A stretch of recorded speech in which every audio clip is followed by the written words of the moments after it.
अब मैंने सोचा कि मुद्दे की बात आज कर ली ही जाए। जब हमारे शिवपुरी शहर की जनता पानी को लेकर इतनी परेशान थी और अभी भी परेशान है, पिछले 15-20 दिनों से पानी को लेकर हाहाकार मच रही है, लेकिन कल अचानक क्या देखा? भैया अतिक्रमण हटाओ, प्लास्टिक पर बैन लगाओ और चालानी कार्रवाई करते नजर आओ। तो मैं पूछना ये था, पहले तो ये तस्वीर देख लीजिए, साहब चेक कर रहे हैं कि कोई एक्सपायरी डेट तो नहीं है पॉलिथिन पे। हाँ, मैं पूछना ये था सर, वो किसी बड़े व्यापारी या किसी बड़े अरबपति या करोड़पति की दुकान में क्यों नहीं घुसा जाता आपसे? फिर दूसरी तस्वीर देख लीजिए, एक बेचारा अपनी बेबस, वो कह रहा है कि जैसे तैसे मैं अपनी दुकान चला रहा हूँ, हाथ जोड़ के खड़ा है। अरे साहब, पूछना ये था कि किसी बड़े व्यापारी की दुकान के बाहर खड़े होकर आपके आगे ऐसे क्यों कोई खड़ा नहीं रहता?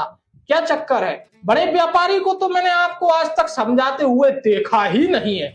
बात यहाँ चल रही है कानूनी कार्रवाई की, बात यहाँ चल रही है अतिक्रमण की, जो कि सबको लागू है। अतिक्रमण जिसने कर रखा है उन सब पर लागू है ना। तीसरी तस्वीर में आप देख लीजिए, पोहा वाला ठेला है, उसको समझाते हुए ऐसे उंगली से, कभी आपने किसी बड़े करोड़पति या किसी बड़े रसूखदारों को उंगली दिखाते हुए समझाते हुए देखा है? भैया जनता ने तो नहीं देखा ना, मैंने देखा। तो सवाल यही खड़े होते हैं कि अतिक्रमण गरीबों के लिए है या प्लास्टिक पर आप प्लास्टिक की जब्ती ठेले वालों से, गरीब ठेले वालों से, छोटे दुकानदारों से ही क्यों की जा रही है? किसी बड़े रसूखदार दुकानदार या बड़े करोड़पति या कोई बड़े नेता जो बड़े बड़े व्यापारी हैं, उनसे कभी आपने ऐसे बात की है? प्लास्टिक की जब्ती की है? नहीं की है ना। सवालों के घेरे में नरक पालिका है ये, नरक पालिका, जहां पर अधिकारी और जनप्रतिनिधि भेदभाव करते हैं जनता के साथ और पार्टी शांत बैठी है, चाहे वो विपक्ष की पार्टी हो चाहे वो सत्ताधारी पार्टी हो।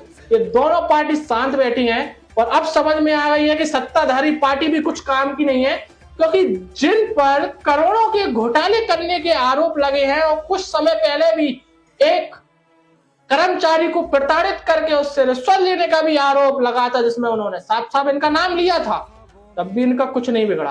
तो अब समझ में आ गई है कि सत्ताधारी पार्टी जिसकी सरकार है वो कुछ काम की नहीं है।